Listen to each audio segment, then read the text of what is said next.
հերթական դատական նիստին եք մասնակցում երրորդ նախագահի,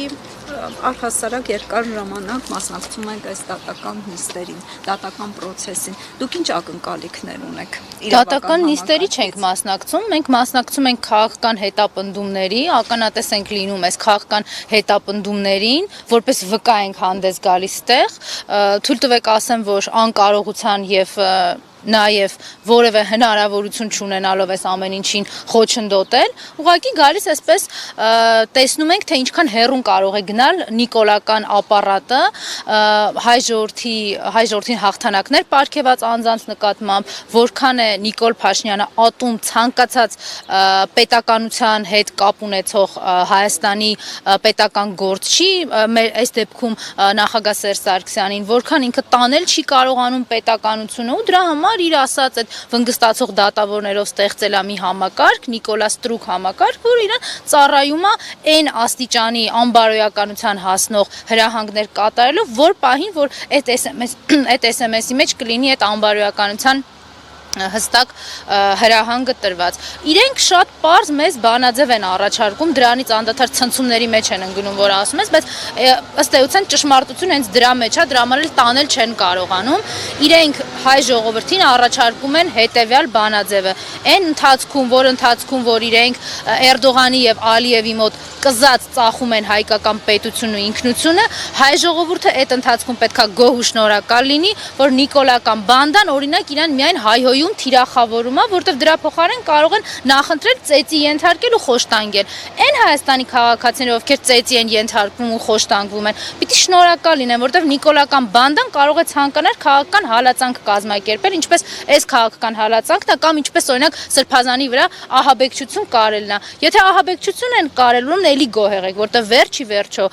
նիկոլական բանդան կարող է հրաման ունենալ ձեզ սպանելու։ Այս են բանաձևն է, որով իրենք մեզ ասում են համակերպվեք, սա է ձեր գոյությունը, մենք մեր աթոռներից չենք գնալու։ Տիկին Մկրտչյան, երբ այս ձեր խոսքերը ասացիք ազգային ժողովի ամբիոնից, ձեր միկրոֆոնը անջատեցին եւ տեղի ունեցան այսպես թեժ մարտեր, ձեզ հակադարձում էր ոնց ձայնից հասկացանք Հրաչյա Հակոբյանը, ինչ էր մասնավորապես ասում, բացի Ռուբեն Ռուբինյանից, նաեւ դալիճի ներսից էր ոնց որ Հրաչյա Հակոբյանի ձայներ, ինչ էին ձեզ հակադարձում, հա, ձեր նիկոլական բանդայի այդ տեքստին։ Բայց ձեզ թվում է ինձ հետաքրքիր է, թե անդեմ, անկարծիկ ինչ-որ մեկը, որ իր ընտանեկան կարգավիճակով պայմանավորված եկել վերանգել այդտեղ, թե ինչ է ասում, ակնհայտ է, չէ՞, որ իրանց այդ ջղաձուկները նրա մասին է, որ արդեն իրանց բանդա լինելու հանգամանքը պարզ է Հայաստանի քաղաքացիներին։ Անկախ նրանից ես դա կասեմ, դա չեմ ասի, բայց Գյումրու հրապարակում եթե բանդա չի, այդ ինչ էին անում այդ քաղաքացիներին։ Անչափահասին ինչպես են մեղադրանք առաջադրել զանգվածային անկարգությունների համար։ Նիկոլը ասում էր իմ հոգին փառավորվում է, երբ որ դուք ոստիկան եք սատկացնում, երբ որ չգիտեմ մահակներ վերցրեք, փայտեր վերցրեք, ձեր ամեն խլած բանի ոստիկանից խլած այդ իրավապահ համակարգի գործիքի համար իմ սիրտը փառավորվում է, այդ ամեն ինչ իրենք համարում են, որ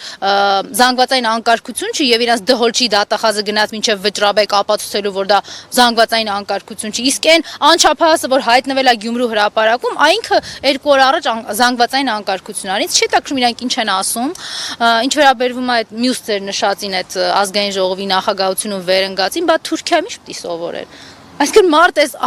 լեն ու բոլ աշխարհում կրթական հնարավորությունների մեջ թե մեր երկրում, թե մեր երկրից դուրս գնացել ընտրել է Թուրքիան։ Դուք մտածում եք, ինչ է սովորել։ Եկեք ենթադրենք ինչ է սովորել օրինակ։ Հակահայկականություն է սովորել, այո, կարող եմ ավելի հեռուն գնալ ենթադրել, որ ոչ թե սովորել է, ինչ որ դասընթացների է գնացել այս պետության հերը անիծելու համար։ Կարծում եմ, այո։ Տիկին Մկրտչյան, Կիրակյանը խոշորացույցի տակ չարավ բոլոր նրանց, ովքեր Թուրքիայում գիրիշխանության ժամանակ գնում էին սովորելու։ Այսինքն ինչ պիտի աներ, իր կրթության իրավունքին խոչընդոտեր Սերժ Սարգսյանը, Ռուբեն Ռուբինյանն ասեր, գիտես ինչ, Թուրքիայում հայը սովորելու ոչինչ չունի, որտեղ այնտեղ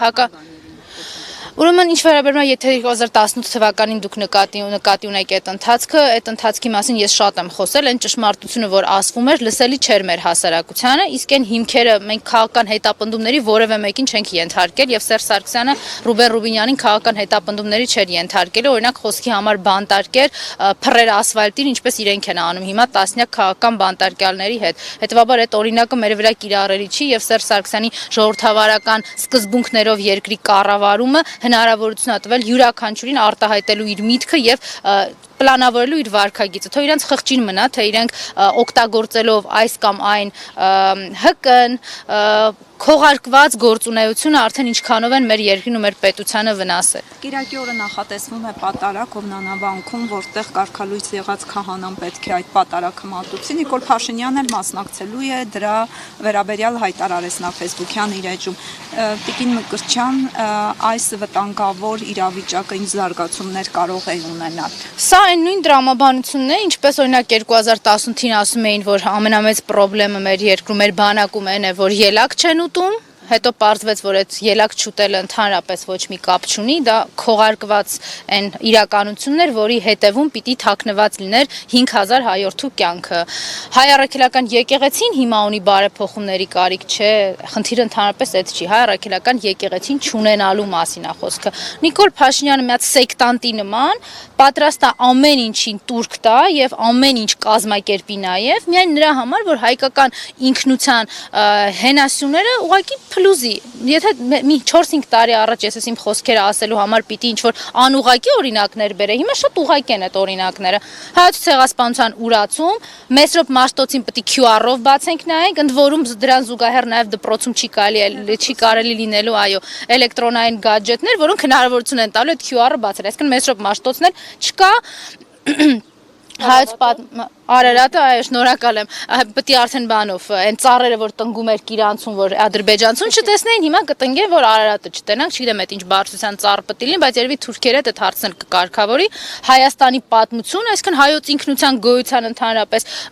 խեղում եւ խեղաթյուրում, մի լսեք, մի իմացեք, մի կարդացեք, եւ ինչ ամնում հայ առաքելական եկեղեցին, էջմիածնում, այսինքն դիվանատուն գնալ, ԱԱԾ-ի այդ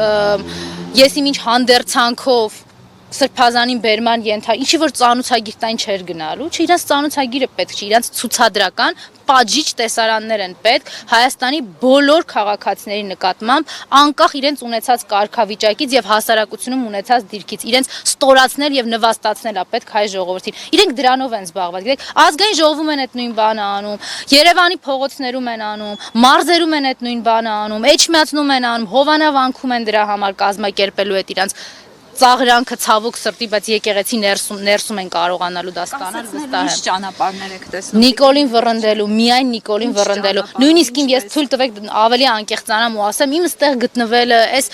դատավարական շոուներին որևէ կերպ ինչ որ մասնակցելը, փորձելը քո ներկայությամբ զսպել, ոչ մի բան դա չի տալու, որովհետև ոչ վնգստացող դատավորի հարցն ես կարողանալու առանձին լուծել, ոչ կարողանալու ես եկեղեցուն օգնել, եթե կա գլխավոր պարակտիչը, ատելություն սերմանողն ու այս պետությունը քայքայողը Նիկոլին հեռացնելով։ Մենք թույլ տվեք նաև այս հարցից օգտվելով ասեմ, որ անվստահության գործընթացնել ենք հենց դրա համար նախաձեռնել, էլի դա ոչ իշխանություն ստանալու համար է, ոչ էլ